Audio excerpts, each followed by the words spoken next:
Hey y'all, this is Tamika, the face behind Hey HR.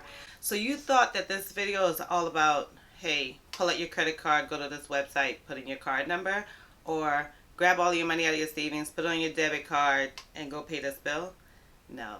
If you want to know how to get assistance paying for your SHRM exam, as well as the materials, then keep watching.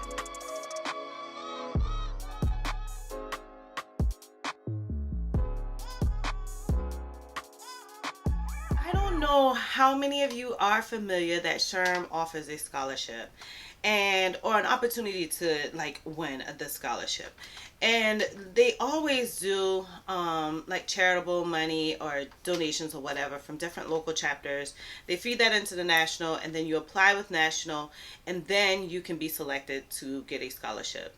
So the very first year that I attempted to take the SHRM exam, I was broke as ever. Like, I was making, and sorry, that's Riley, but I was making like less than 20 bucks an hour. It might have been somewhere around 18, 19.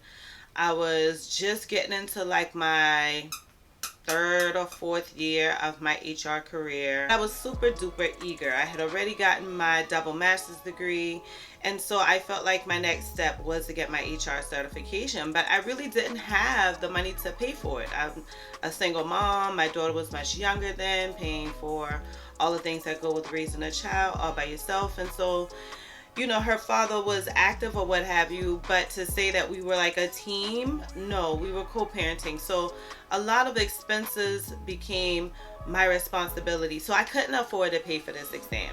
Didn't have a ton of resources. Saw an email about the SHRM scholarship, and immediately I was like, oh my God. My director and I, we were like cool as ever. So I was like, man, Joellen, I think I'm gonna apply. She was like, yes, and what do I need to do to help you? And she was like, you really should embellish this and embellish that. I was like, Joellen, I ain't embellishing nothing because my story is real. And she was like, you're so right. Well, I want to support you. I did this entire write-up. So did she. Answered a few questions. Y'all, it was not, in my opinion, labor intensive at all. If you guys want to see my actual SHRM scholarship, then let me know in the comments below, and I'll definitely do a video all on it, like how to apply, what steps you go through, and what came out of it. But when I tell y'all, I was so happy to submit it. Like, I thought, even if I don't get it, I feel like I put my hat in the game, you know? And so it didn't seem like it took very long, and they replied, and I was so amazed that I won. And it was this whole thing, like, I got stuff in the mail.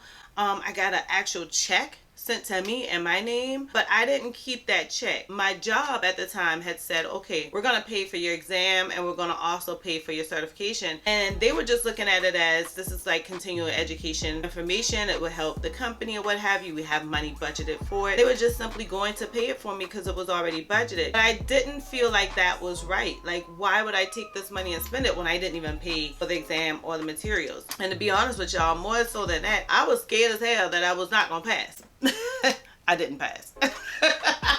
But anyhow, I applied, got it. It was for $750. The materials were like $1,050 or what have you. And so I felt so happy that I saved the company, you know, $750. And if I didn't pass, then I think that it would have been easier for them to say, okay, well, we'll pay for it again. Even the finance director at the time, he said the same thing. He was like, Tamika, I'm so proud of you for like turning this in. You know, a lot of people wouldn't. And I was very honored to hear him say that. But I won a scholarship. So you guys should definitely, don't ignore those emails. Like, it's a big deal. A lot of people win them. Like, several people in South Carolina had won them. Like, they were like a big, I think on the SHRM's website, they were like just applicant after applicant, recipient after recipient. Like, a lot of people won scholarship money.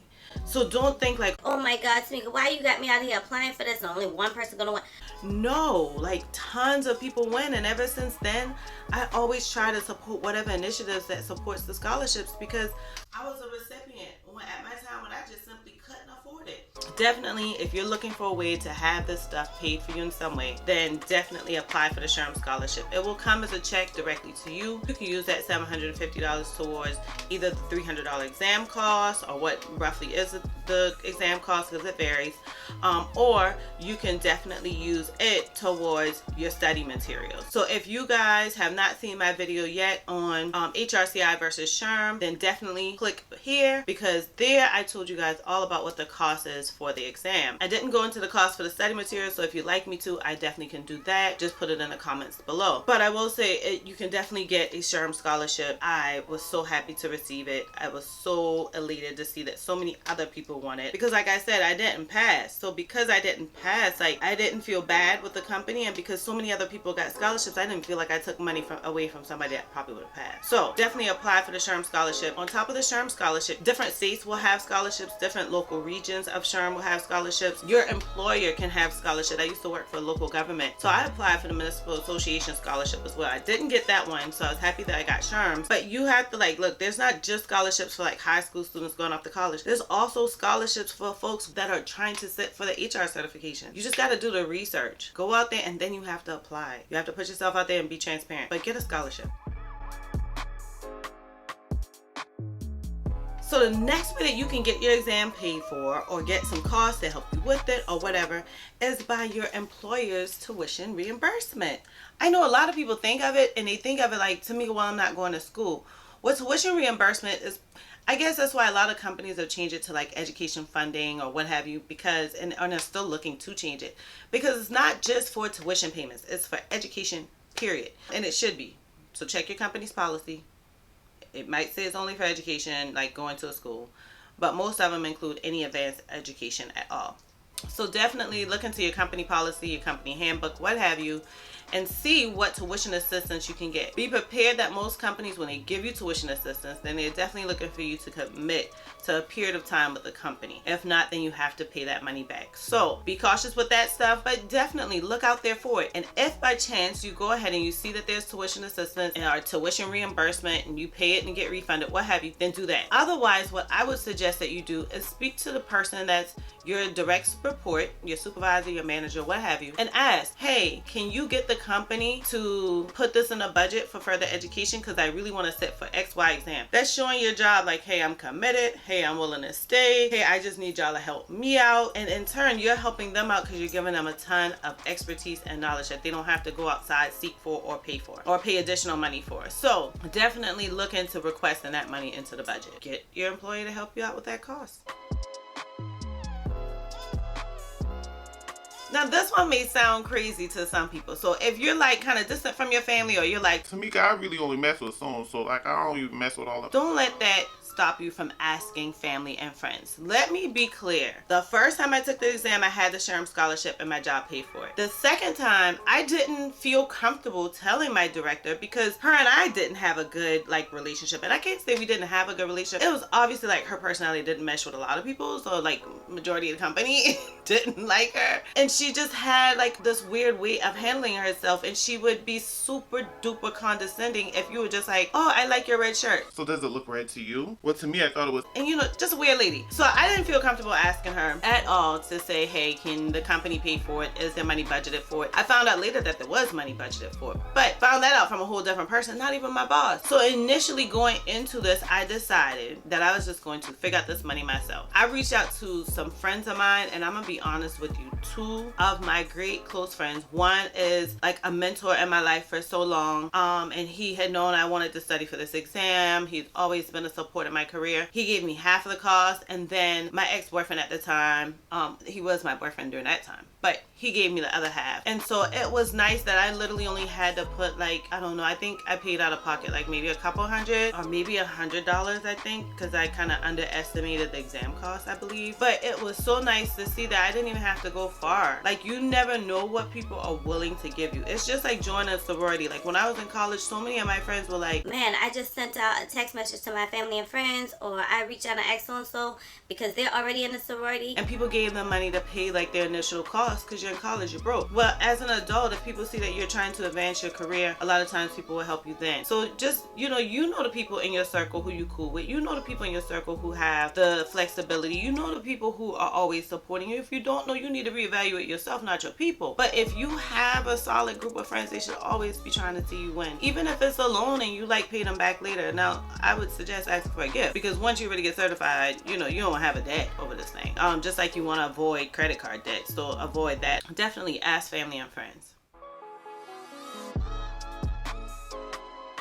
So the final one. I wanted to leave this for last because I started this video by saying you don't have to pay for it. But listen, if you already exhausted all those options and you still don't have the money for your exam, you just got to save. You're gonna have to take this exam later. Like, let's be realistic. I don't suggest, obviously, and if you guys read this book, I'm a Dave Ramsey fan. I don't suggest putting this stuff on a credit card. Not unless you know that once you pass this exam, you're gonna get this high paying job and you're gonna pay it right back. But who even wants to like worry about that? So I don't suggest getting into debt for this thing by any means. I don't suggest neglecting your needs for it by any means. But I highly suggest that what you do is do a sinking fund. Look at the dates for the exam. They're normally within the same month every year, and say, okay, over a 6-month period of time, I'm going to take X money out of my paycheck and put into this savings. If that's a jar, if that's a shoebox, if that's a different bank account, don't put it in your regular bank account that you normally use. Like, put it somewhere else so that over time, damn, I thought I had the phone on silent.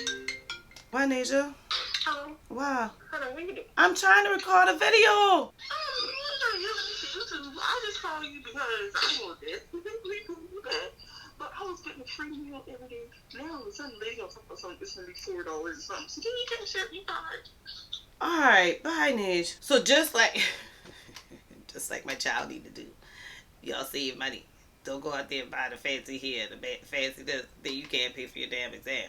That's on you. Okay, I digress.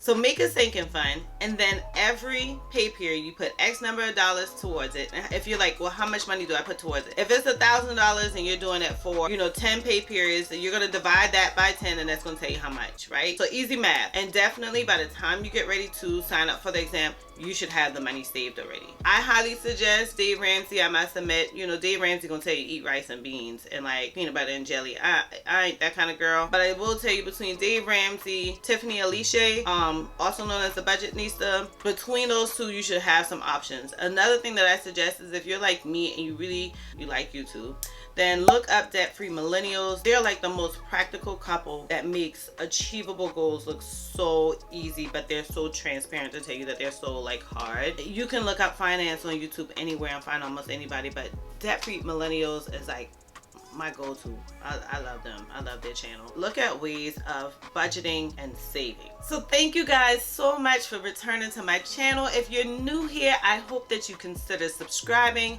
And if you guys found anything that you really like about my channel or really like about the content, then definitely give me a thumbs up. If you're like, no, Tamika, I really got a question, or why didn't you talk about this, or can you talk about this a little bit more, then definitely put it in the comments below. If you are like, hey, Tamika, like, all right, now that I already got this money, it worked out really well. I went and checked yesterday and now I found out that I'm approved for this money. So where do I go next? Now it's time for you to go ahead and not only just pay for it and schedule your exam, but the next thing is to get prepared to study. So definitely check out this video for your exact method on how to study for this exam. If you're like, well, Tamika, I don't know if I want to do HRCI or SHRM, then definitely check out this video on it too. So look at the end video. As soon as this video is all done, you'll definitely see my journey and how I became SHRM-cp certified. Anyhow, thanks y'all. See y'all next time.